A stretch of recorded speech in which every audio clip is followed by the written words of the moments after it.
Welcome to Richer Soul, Paul Ollinger. It's great to have you join us today. Thanks for having me, Rocky. I appreciate it. And I'm excited to learn from you. Let's start at the beginning. What was it like when you were growing up, and how much did your family and school teach you about money? My home life as a kid was one of six kids in a loud and active Catholic family in suburban Atlanta. My father was an employee at Georgia Power. He was a nuclear engineer, and so he always had a good job. But we never were rich. And with six kids, and my parents prioritized private school, Catholic school for us. So we always had what we needed, but it was money was a little bit tight, and extravagances were few and far between. And so I developed this, I want to grow. And there was also this subtext of a little bit of financial stress in our house, which my dad in his later years completely disavowed existing. He said, I never worried about money. What would you, anyway, we thought there was a subtext of financial stress. And so I developed this philosophy thinking, I'm going to make a lot of money someday, because if I make a lot of money, then I'll never stress about money and life will be perfect. And that's kind of the attitude that's kind of how I was raised, and the attitude I evoked that kind of brought me into adulthood. I would have assumed nuclear engineers made money, but maybe not. Well, he made a good living. As I said, we never wanted for anything. My father was also a saver. And so the good news is that, there was always money for emergencies. We did not live a chaotic life, but we never had nice furniture. Our cars were old, and they ran well, but they were not sexy. And it was always, I remember hearing, and this is probably just something people who were raised during the Depression or by Depression era people say, we can't afford that, as opposed to trying to explain, you don't need it, we're not going to buy it. And so, whatever they said, these attitudes kind of built themselves inside of me, like money's tight, I should be scared. And so there was a lot of anxiety, I think, that I developed around money as a kid. Yeah, it's amazing how those money scripts even though they're innocuous in the sense, at least when the parents say them, but yet as kids, we take them to heart in a very different way. Absolutely. And I try to remember that, even if I'm conscious of it, that my kids are picking up things that I'm saying, whether I fully mean them or not. And so, yeah, that's where we learn. That's we internalize what we witness as kids. We internalize the stress or the nonchalance around money that we might witness in our parents. And that's the code we're working with as we start to have our own money. Did they teach you anything about money, or did school teach you anything about money? So again, I went to a Catholic school, and Catholics, if I want to overgeneralize and probably offend many of your listeners, I think money is really played down in Catholicism as if it's something almost to be ashamed of. Like, if you're successful, you're probably doing something a little bit shady. I didn't have that, and yet the families that give the most to the church are the ones who sit in the front row at the front pew at Mass. So it's like there's this weird kind of dual information about money. But so I kind of picked that up at school, and I think my mom worked at the church. My dad was as I said, an engineer. And so money wasn't prioritized. It wasn't like making money wasn't the priority. The family was the priority. And I benefited from that in myriad ways, many of which I'm sure I'm not even conscious enough to be grateful for. I was going to say that is actually probably the better benefit. 100%. And if I had to choose between loving parents and rich parents, loving parents is by far the preferable. I mean, I'm not wishing for some Dickensian loving parent, right?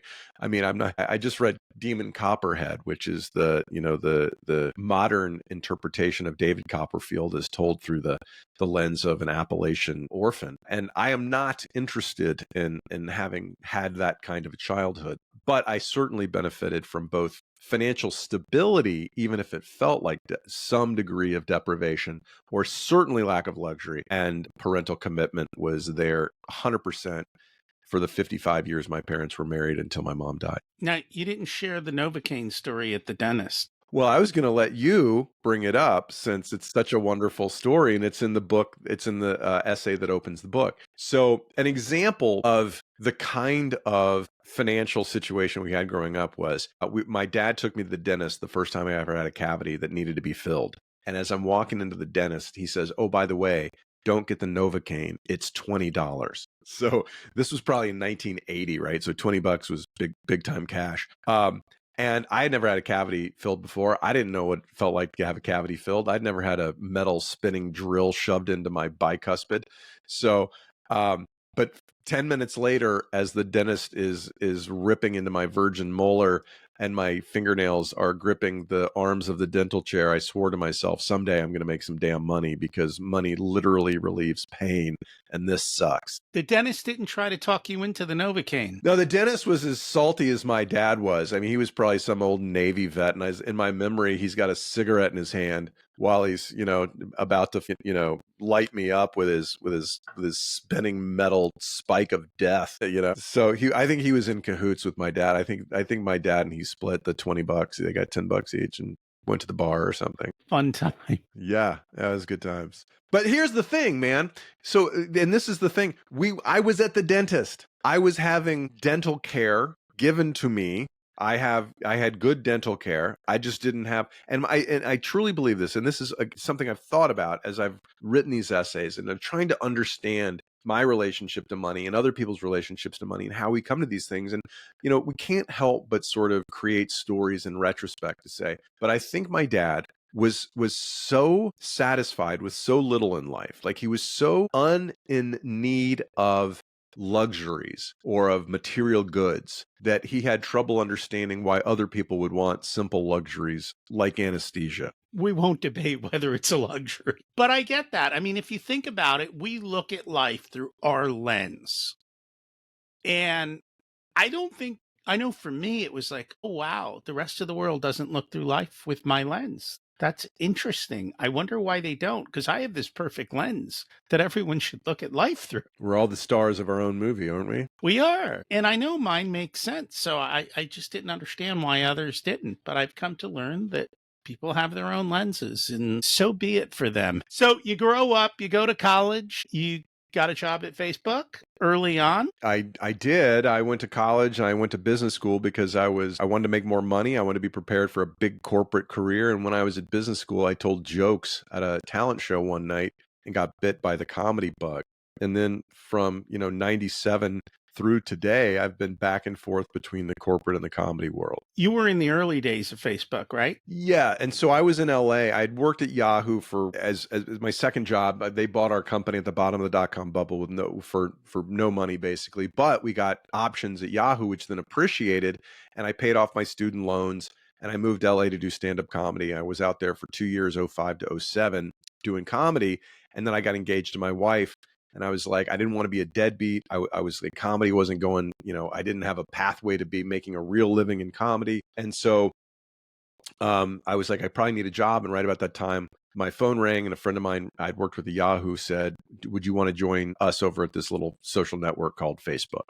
And I was like, what the hell? This company could someday be as big as MySpace. Someday. Amazing things happen. Yeah, and it did. It was as big as MySpace, and now it's a $1.5 trillion market cap company. And you quit to go back to comedy? Well, I worked at Facebook for 4.5 years, and I was in Los Angeles running the West Coast sales team.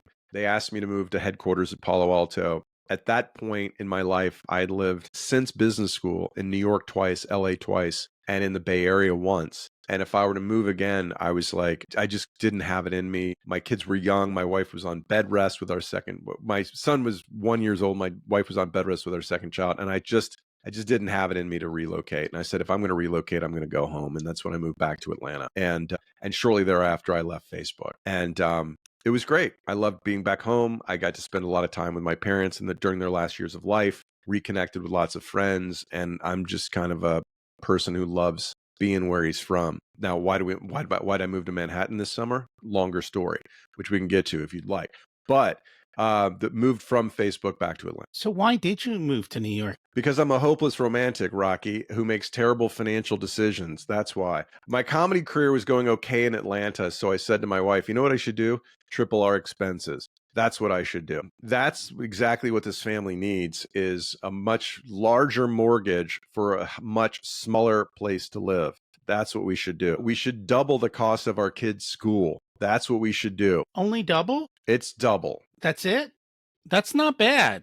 Well, it's they went to a pretty good school in Atlanta. Yeah, it's about double. It's about double. All right, because I mean, we're a couple hours out of the city, and I always just looked at even moving from here towards closer to the bigger cities, Jersey and all of that. School would have been like 4 or 5 or 6 times more money. Wow. And I Yeah. was like, this is absurd. Like, we have to make so much more money to live there that it's just never going to work out. That's the reason I left to begin with. I was like, I could make 6 figures here and still be miserable. Yeah. Oh yeah. Oh yeah. And don't forget the $9 congestion surcharge. That's new. Might help. So you've had this back and forth with money, right? You have a podcast on money too, right? Yeah, so I started a podcast called Crazy Money, gosh, 6 years ago this month. And I'm still doing it, but it's called Reasonably Happy now. And the reason why I changed it to Reasonably Happy in the last 6 months is because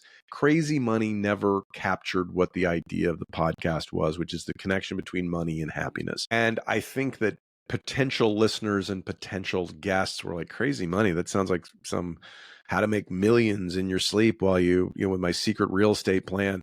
And it sounds cheesy, and that's not what the intent ever was. It was always to talk about how money leads us to or away from happiness. Broadened it a little bit with Reasonably Happy. Still talk a lot about success and meaning and money, but from a broader context. And you also wrote the book. So what inspired you to write the book, Reasonably Happy? So Reasonably Happy, Reasonably Happy, the Skeptic's Guide to Achievable Contentment, just so we know, is a collection of essays that I've written over the last 10 years.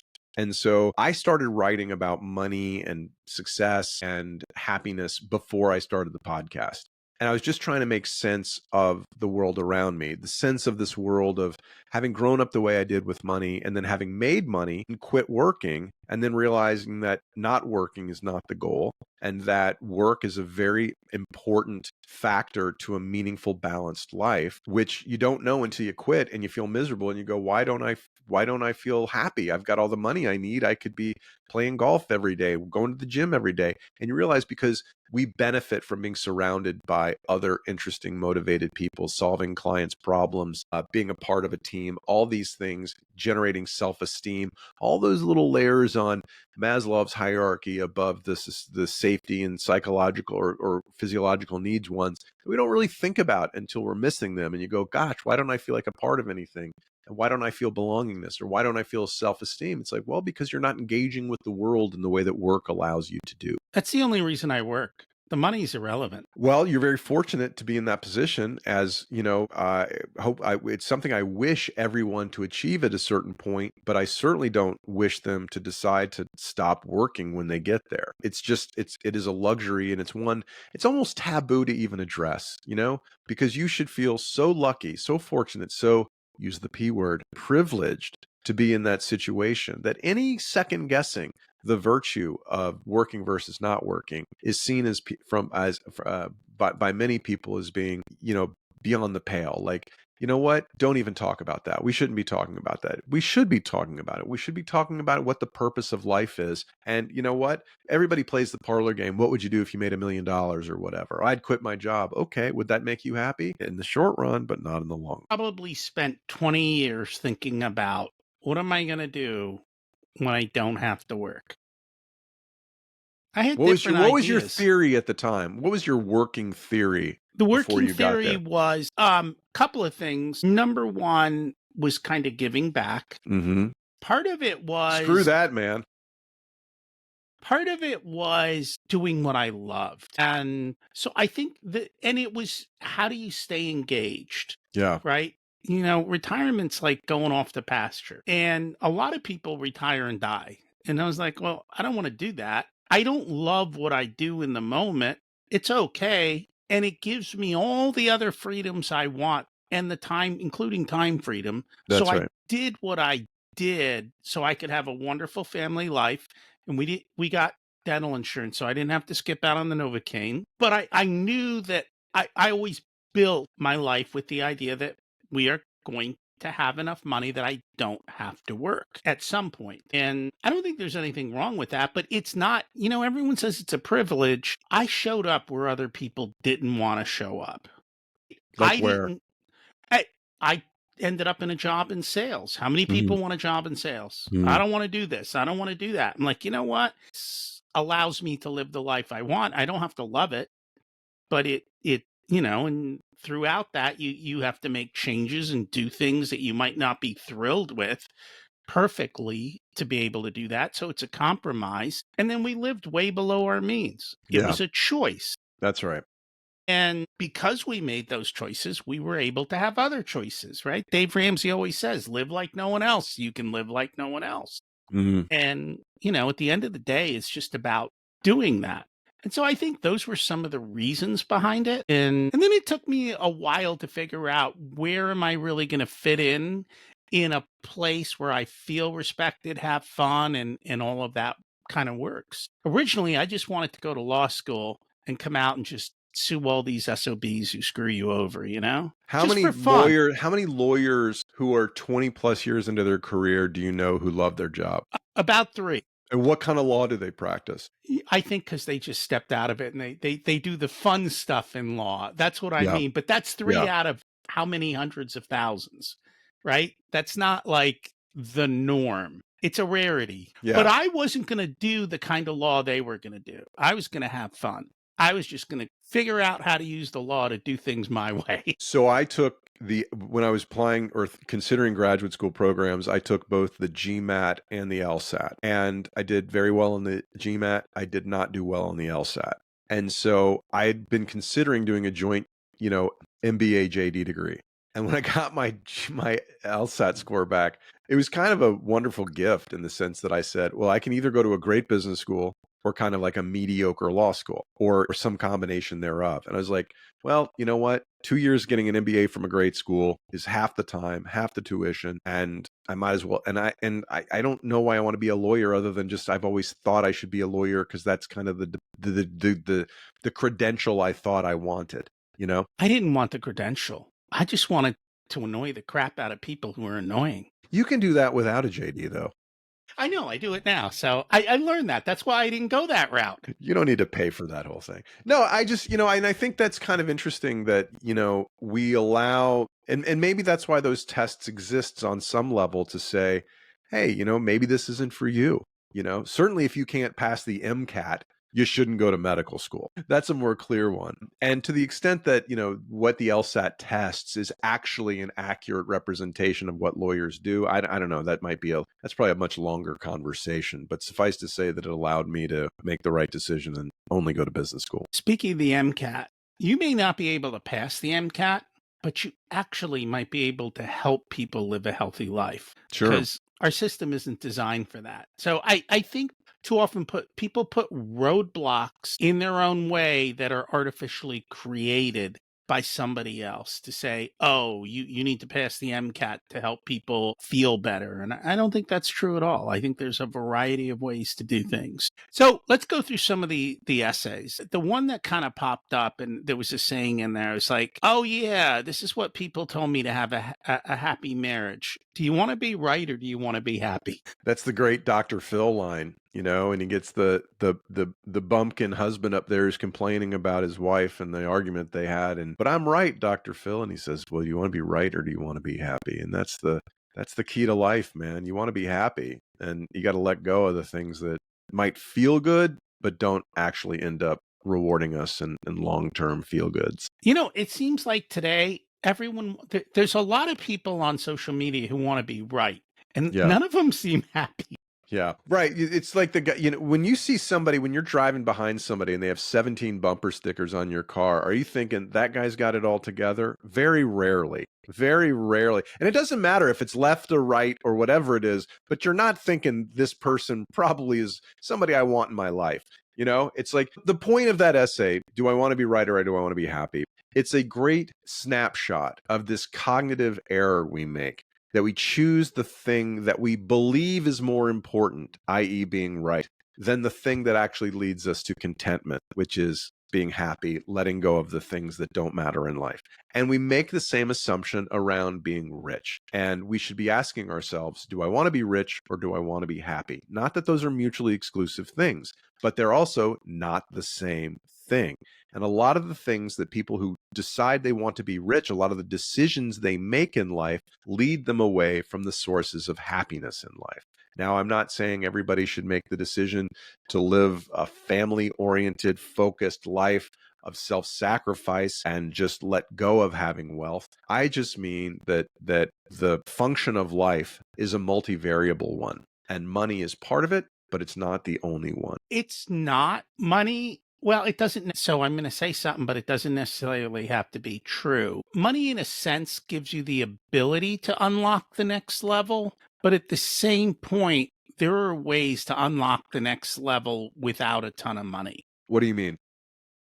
When you have more money, you have more freedom if you choose it. Meaning you can say, I'm going to take a year off of work, or I'm not going to do that. I disagree. And your boss says you're gone. You go, bye, see ya. Like, I have the choice. I have the choice to pay for experiences. And I'm not talking about travel. It's going to, maybe a retreat or somewhere where I might be able to improve myself, or getting a coach, or being able to buy a wall full of books, or, Sure. You can join the nice gym, and you're going to go to the nice gym more than you're going to go to the crappy gym because it's a pleasant place to be. well, and along the same way, I can get a trainer to help me do it a little. So that's what I mean by that. Yes. There are ways around it. And I think we end up with a level of spending that is more than we need to be happy. Generally, and that's the conundrum, right? We spend more and then we get trapped. And I mean, my belief is that happiness comes from economic autonomy and being in control of our lives. Now, that might just be my irrational need to control the uncontrollable or to avoid chaos. But I find that most people who have their finances under control are far happier and feel more self-directed than those who don't. And so if you live above your means, you sacrifice, you abdicate that self-determination. And that's what I wish for. I want everybody to have enough to eat and a safe place to live. And beyond that, I wish them to live within their means. Being rich in and of itself, or living a rich lifestyle with no control of your future destiny, or living off the future to pay for the present, is a recipe for disaster. And I have a note here because I think you talked about dry cleaning in one of your essays. And here's the thing. I specifically will not buy shirts that need to be dry cleaned. Like, I'll have a couple I of know them, your type, but Rocky. I know I'm who like, you are. every time I wear this shirt, it costs me $6 to get it cleaned. I'm That's like, right. That's the right. shirt price is irrelevant. The cost of using it. That's right. Lifetime cost of ownership, I think, is the Yeah. is the I'm like, accounting phrase or whatever. that is just unbelievable. And along the same way, I bought shirts that were no iron because I'm not wasting my life ironing either. Well, these are decisions you have to make, and these are grown-up decisions. And you know what? And if that's what's important to you, then you should by all means follow that. The essay that you're referring to is my wife came home, or I came home with a bottle of champagne from our dry cleaner. And my wife was like, "Oh, that was so sweet of him." And I was like, "He's screwing us. Nobody gives you a bottle of champagne unless they're trying to screw you. Don't you know anything? Don't you remember what it was like to be single? Come on." And so she was like, "You are so out of your mind crazy." And I realized that it was this irrational wire that had been tripped in me, somehow related to my the lessons about money that I had been raised with, and that dry cleaning was a wild luxury that only wealthy people got to enjoy. And if that we were being feted with this medium priced bottle of champagne, that clearly we were living way too far out on the beyond our both beyond our means and what would be reasonable to a household with any respect for money whatsoever. And so I realized that there was, so there, you talk about money scripts. Well, my money script got triggered in that event. You know what? You have to do what works for you. My wife loves clothes that are dry cleaned. I'm like, yes, dear. Which, I'll so be to get happy. to that point though, you have to consciously decide. When I find myself getting upset about those things, or about dry cleaning, or the amount we're spending on a trip, or how much it costs to send our kids to camp, or whatever the thing is, and everybody's got, it could be the kind of forks that you buy, right? You're spending too much or too little, and it's all based on values that we may or may not even be aware of. And when I find myself getting upset, I have to stop and think and say, are we living within our means? Yes or no? If the answer is yes, then let it go. Because if it's important to her and not important to you, and it's not threatening your stability, your financial stability, it's money well spent to not fight about. I've learned that. It's taken a while, but we're still You got to do it. married 29 years Oh, later. that's great. That's great. You're 12 ahead of me. So, but don't you have to remind yourself once in a while? You find yourself getting all tweaked up about something, and you go, wait a minute, this isn't something that's worth fighting about. Yeah, I think over the years I have naturally mellowed out. Of course, over the years we became wealthier, so it became less of an issue. But Well, my and that's a wife is the great one who luxury, dragged but me still, if forward. your wife, sorry, what I just She's the one who dragged me forward. as so often happens, it's the wife that says, you know what, we can spend more than this. You're being a curmudgeon. You can't take it with you. Why are we, whatever the thing is, why are we sitting in coach class when we could be sitting in premium economy? Or why are we sitting in premium economy? We can be sitting in coach class. Wherever you come at this from a financial capability standpoint, there's things that are going to add value to your life that cost a little bit of extra. And sometimes you got to force yourself to put the old crowbar in the wallet and say, wait a minute, this is probably money well spent. You know how many times I've been disappointed in first class? I didn't get a drink before takeoff. You know how annoying That's it is? that's even if they brought it to you, they're going to bring you some warm champagne in a plastic cup. I mean, you're No, we really, get glass up well, front. I don't know. First class is basically the way coach class should be. It's like it's actually civilized. And you're like, oh, this is okay. This works. This is all right. And I'm not talking about the lie flat bed. That's definitely better. Those are very nice. But you're still traveling. It's still what it is. And at that level, what I have noticed happens is your expectations also go through the roof. Yeah, totally. And so because your expectations are so high, little things that would never have bothered you before end up bothering you. What's the formula? Satisfaction equals outcome minus expectations. There you go. So the higher your expectations, the less satisfied you're going to be, even if it's great. And I know somewhere else I read, was it subscriptions or was it monthly payments? To me, subscriptions are evil. And actually, I need to go buy a new printer. And I was at Costco. The ink subscription? I was like, wait a minute. What do you mean I'm signing up for a subscription for ink? I'm like, are you kidding me? We print 5 things a month. A thing of ink will last me decades. They've got a subscription for you, man. I was like, I just did the same thing a month ago, and I was like, no, you don't need to sign me up for an ink subscription. But yeah, that's the economy we're in, obviously. it is. And actually, what happened probably 12 to 18 months, maybe 12 months ago, their growth for a lot of these software companies has stalled. And the way they fix stalling growth is they raise prices massively. So all the software that I'm looking at, especially some of the stuff on the business side, we're seeing software rates jump 30, 50, 100%. Yeah. And no additional benefit. And Yeah, they dare you to cancel it, and they know yeah. that that they've done the analysis, and so they know the churn isn't going to be anywhere near the level of the subscription cost increase. So go screw yourself. Nor do they necessarily tell you. Mm, And most people aren't going line by line through their credit card. And so it might be a year or two before they figure it out. right. So this kind of brings us back to the question I was going to ask before we got all down all these rabbit holes. What do I need to be happy? You need awareness, and you need to stop and remind yourself that you're okay. And in doing so, you can practice gratitude for the things you do have and stop worrying about the things that you don't have. I think that's it. I mean, that is, on top of, like good health for yourself, your spouse, and your kids, if you have those things. And by things, I mean people. Hopefully you do. Well, I think those are the listen, things everybody's that make you situation is happy. different, but the people you need health for yourself, health for the people you love, and then you got to stop wanting what other people have and be grateful for what you have. I mean, that's basically it. And I don't disagree with that. Let's kind of go to the upper end, though. You talk Oh, about you also FU. need a plane. You need a plane. You need a plane. At least a NetJets card. No, I'm kidding. Go to the upper end. Let's talk about the upper end.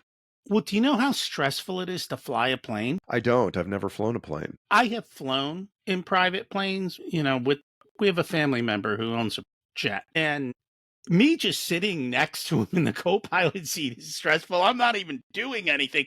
I'm like, where the hell is the landing strip? I can't see a thing. But sometimes we go pick him up when he comes in at the airport, and if the weather's bad, sometimes he lands. He's like, I need a drink. Yeah. It's not like driving. It's like driving a car in a snowstorm. Planes are not that easy always to do, especially the smaller ones. Yeah. I have no desire to be in a small plane that I pilot myself ever before. I mean, that would lead to my early demise, which does not make me happy. They actually, one of the jets has a built-in parachute. He showed me. He goes, listen, if Oh, I nice. pass out, you Nice. just pull this handle and the parachute comes out and it lands the plane somewhere. Well, so it's not so bad. Okay. There you go.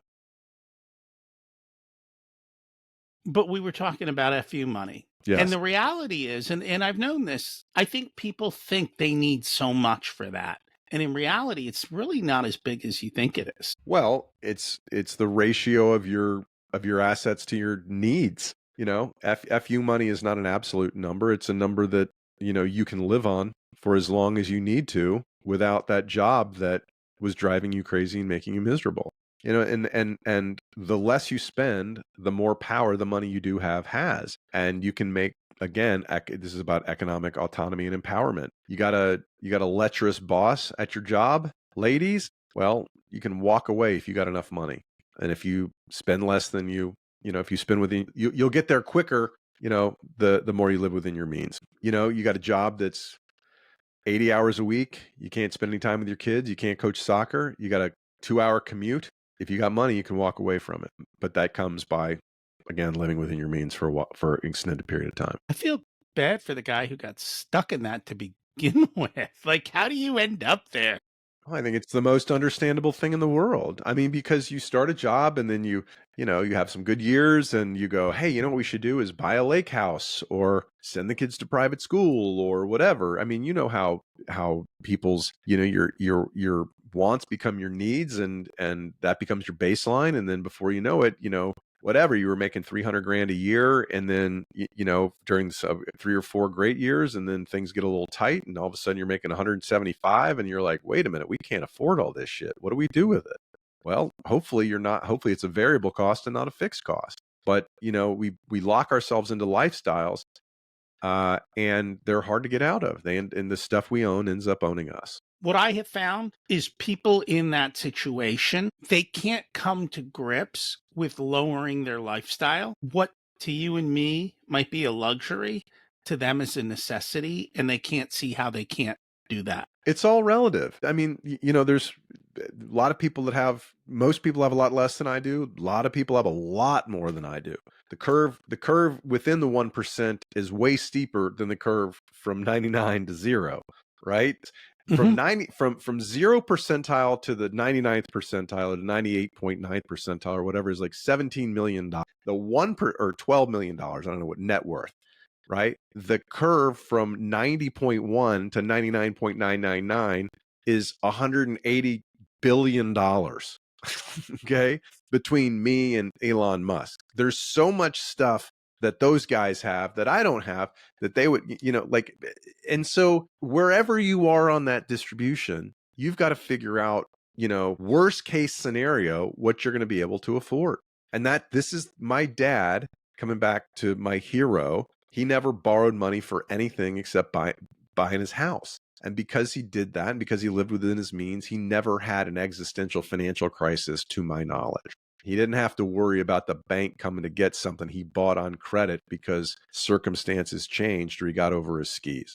Not that we ever skied, because we couldn't afford that. He would have had to borrow money to do it. Elon and Warren Buffett, neither of them spend a ton. Warren's relatively frugal. I think Elon is too. When his admin wanted 150 grand, he fired her. Said, no, you're not worth it. And he's got I think they look at money I think differently. I think that's a perfect example of being penny wise and pound foolish. I mean, you talking about Warren's secretary wanted 150 grand. No, it was Elon's. Well, I mean, Warren doesn't pay his secretary that much. That's why he's she no, pays well, so much in taxes. he's known to be impetuous, but look, I think having somebody around, if the trust of somebody that's around you isn't, for somebody like Elon, isn't worth $250,000 a year, then I think he's investing his money very poorly. If he didn't trust her, then he shouldn't pay her anything. But if he did, then it's silly to not pay her what she wants. I think everything comes down to a value prop, and for whatever reason, he didn't see the value prop, and that's Yeah, fine. maybe so. Maybe Yeah, so. And you know what? That's better for both of them. And when it she is. goes and writes her tell-all memoir, he'll wish he had paid her 150 grand, or at least got her to sign an NDA. I think they settled on good terms. Probably so.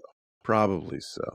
So let's go the other direction. Let's get rid of money and say the biggest regrets in life are the chances you don't take.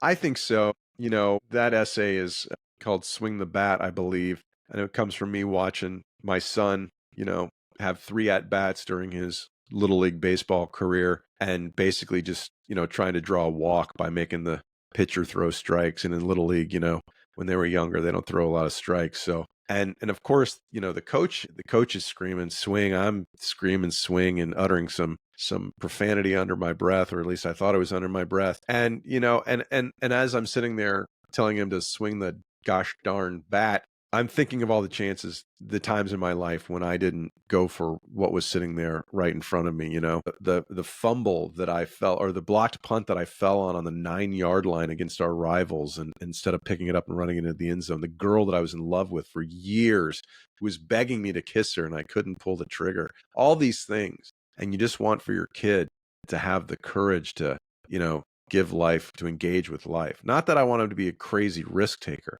I just want him to be a little bit more open to failure than I was in some of those situations. Just like we don't teach money in school, Hmm. we really don't teach the concept of failure.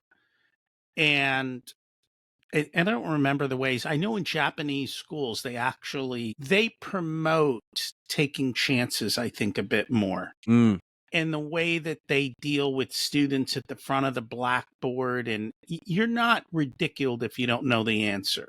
yeah, And so I think that's a big part of it. We're taught that failure is bad, but you can reframe that and say, look, I'm going to do an experiment. And maybe the experiment's going to get the result, or I'm going to learn that that's not the way to do it. And that's okay too. And I think reframing these different things is what it comes down to.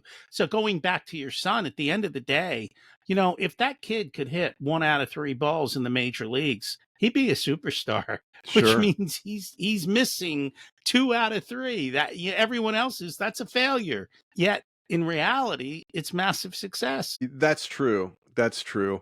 Little league's a little different than the big leagues, of course, as you know. The coach isn't there, being paid $100 million if he wins the World Series or whatever. But yeah, I mean, I think that understanding that it's okay to fail and try again is really an important part of life. And of course, these are the musings of a middle-aged person who wishes he had done everything in life perfectly up to that point. And certainly perfection is part of this equation. The desire for perfection is one of the things that paralyzes us or turns us into obsessive freaks who are antisocial and horrible to be around. So letting go of this notion that, like it's got to be perfect or it's nothing, and or let about the work we do or ourselves, whether it's the 10 pounds all of us have resolved to lose at the beginning of the new year, or the fact that we may or may never write the great American novel.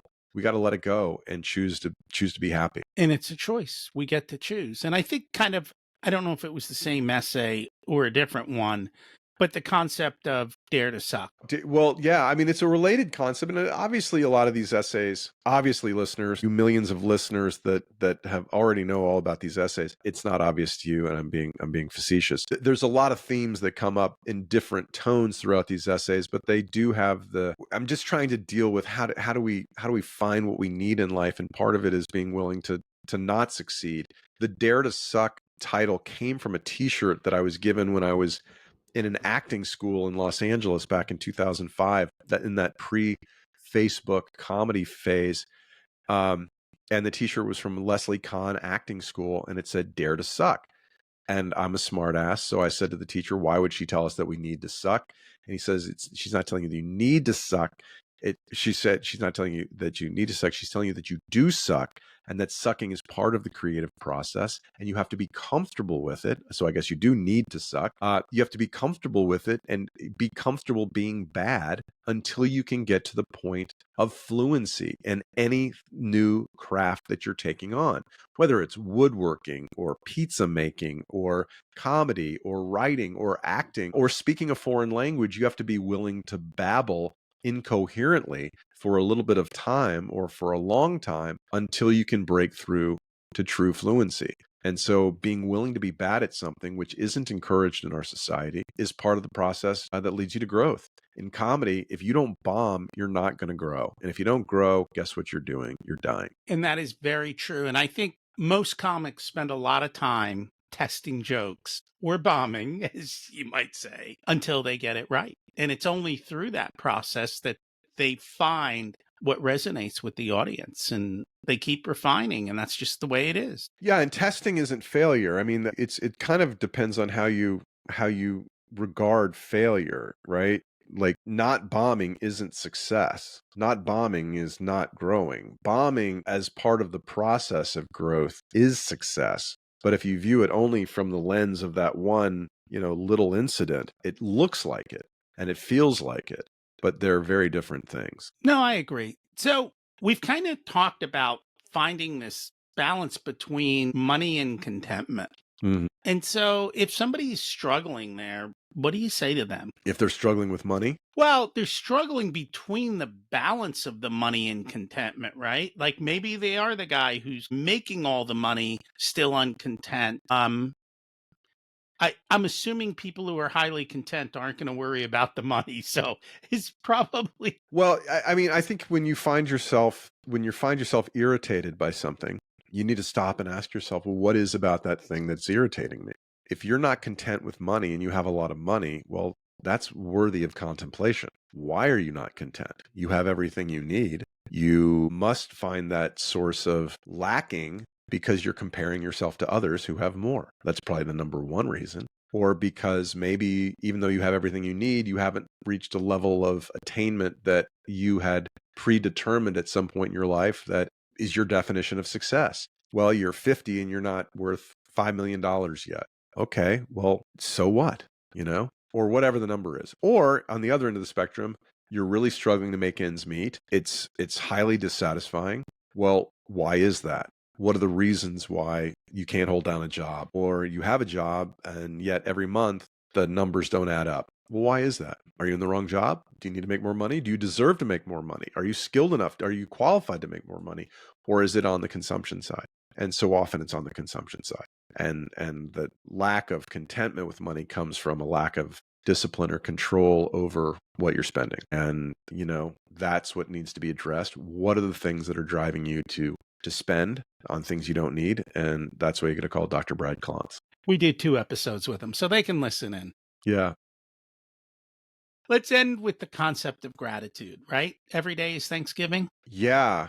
Yeah. I mean, I was struck after October 7th of 2023, and that's only one of, myriad examples of horrible events that have happened in the last 20 years. It's a particularly horrible one, but it was on my mind. And I was sitting in the parking lot of my son's soccer practice, and I realized there's all these historical markers around Atlanta where we used to live, and the majority of them are denoting some important event that happened during the Civil War. The soccer fields that my kids play on, the streets that my neighborhood is paved on, were once fields that were walked over by Union and Confederate soldiers, half of whom died in the battle that defined who we are as a country and gave millions of Americans their freedom. And we never stop to think about these things. And it's only when something horrible happens, it's only when we get sick that we realize how valuable our health is. It's only when something horrible happens to somebody we love that we realize how precious life is. And so for just that moment, I was contemplating or reflecting on the fact that every day is Thanksgiving, because every day we have an opportunity to be grateful for the myriad gifts we have in our lives that we more often than not don't give ourselves credit, don't give ourselves the opportunity to be grateful for. And that's okay. That's how we're built. But if we give ourselves the opportunity to reflect, whether it's meditation or prayer, taking a walk and writing out a list of things to be grateful for, whatever it is, we will be conscious of those things and we will be happier as a result thereof. So true. We live near Gettysburg, Right. and they Yeah. always tell the stories there, I think there's a stream somewhere there where they all get their water. And after a day of fighting, both sides go to the stream and get their water next to each other. Bizarre. And they do it with civility. Even during the times of war, when they would have a ball, both sides would be at the ball and dance during the event. And a lot of the dances from that time are kind of more like line dances, and you switch partners and all of that. And there was civility still to it. We could fight during the day, and we could be civil at the end of the day. And that seems to have disappeared over time. And there's many stories of that throughout history in different wars that have occurred. And again, the people aren't the ones fighting. They're stuck in a situation that's beyond them, I guess. Yeah, and fortunately, I've never had to be a part of any of that stuff. I'm young enough to have missed Vietnam and wasn't a part of Desert Storm or anything like that. So I was fortunate to not be a part of that, and also never was in the military. So, but again, the point being is that there are so many things we have every day that are going our way, and our minds have evolved to not pay attention to them. And so if you stop and think and say, hey, today's Thanksgiving, what am I grateful for? It's a really good habit to be in. It's a great way to start your day. Be thankful you woke up and Yeah. you're breathing. Right. And you're in a warm bed, right? Yeah. And the heat's on or the AC's on, depending on the time of year. What's your secret to living an abundant life? Being conscious of all I have to be grateful for. And you have to be aware, right? Too often we take it for granted. I, for one, know. You don't even take it for granted. You don't even think about it. Well, yes. And because you don't think about it, you allow your brain to be occupied by the stuff you don't have. And that drives us crazy. And again, I do the podcast and do the writing as partly as a reminder to myself to be grateful for, because my inclination is to be out there scraping for the things that I don't have. That's how I'm designed. And that's not a recipe for happiness. Every morning I'm grateful for hot water in the shower. Amen. And I do remember that. Yeah. What did you learn later in life that you wish you would have learned sooner? So much. Nobody needs a house with 8 toilets. Nobody needs a house with 8 toilets. Are you sure? Sometimes. But yes. I grew up with 3 toilets in a house full of 8 people. And so our toilets per person was 0.2. And then I realized when I wrote the essay by that name that I was in a house with 4 people and 8 toilets. And so our toilet per person was 2.0. But I wasn't 5 times as happy as I was when I was growing up. And so there's a declining marginal return on your commodes and pretty much all the other crap in your life. I agree with that. We have 5 bedrooms. Mm-hmm. And when my kids were young, I would wake up in the morning and go, I don't understand why we have all these bedrooms when everyone's in my bed. Yeah. And the dogs, including the dogs. We didn't have those kind of pets because my wife doesn't like them, and I don't blame her. I think that's the one thing that's changed through life. When you were growing up, you all were in the same room watching the same TV. Correct. You were all together. Today, everyone is off in their corner on their own device, and we are not together. And I think that's a big part of what's missing. And we made sure that our kids stayed together in the family room. That was where we all were. You're all going to watch Love Boat together, whether you like it or not. There you go. If you were to give an 18-year-old one specific piece of wisdom, what would it be? Oh boy, work hard, be nice to people. Do we have to work hard? Yes. Why? My inclination is to swear right now because, I really do think, and every generation thinks the generation that comes after them is a lazy, collection of human people. And I think that is a very natural thing because we're all afraid of being replaced. I do think, and I do see politically, generationally, a lack of connection in their minds between results and hard work. And I don't condemn them for it so much as I feel sorry for them and wish them the opportunity to create their own future. But I think they've been poisoned by a lot of people who for some reason think that working hard is for only white males or something like that. And we should be ashamed of it. And it makes me sad. And I guess I come at it from a different angle because I deal with a lot of business owners. If they have this attitude that I have to work hard to make money, they create more work than they need to be doing to make it hard. And instead of creating a business that's easy, that's all. And again, it's the perspective of the lens you're looking at it through. If people would like to learn more about the podcast and the book, where can they find you? Well, I'm easily located on social media. I'm Paul Ollinger, Ollinger. All social platforms have some variation of that. I'm a middle-aged bald white man with glasses, so be on the lookout for my handsome mug. I also have a Substack at words.paulollinger.com, where my writing shows up on a weekly or bi-weekly basis, depending upon how productive I'm being. You got to work a little harder. Thank you so much for joining us. Thank you, Rocky. It was a pleasure. Thanks for checking out this unedited video of the Richer Soul podcast.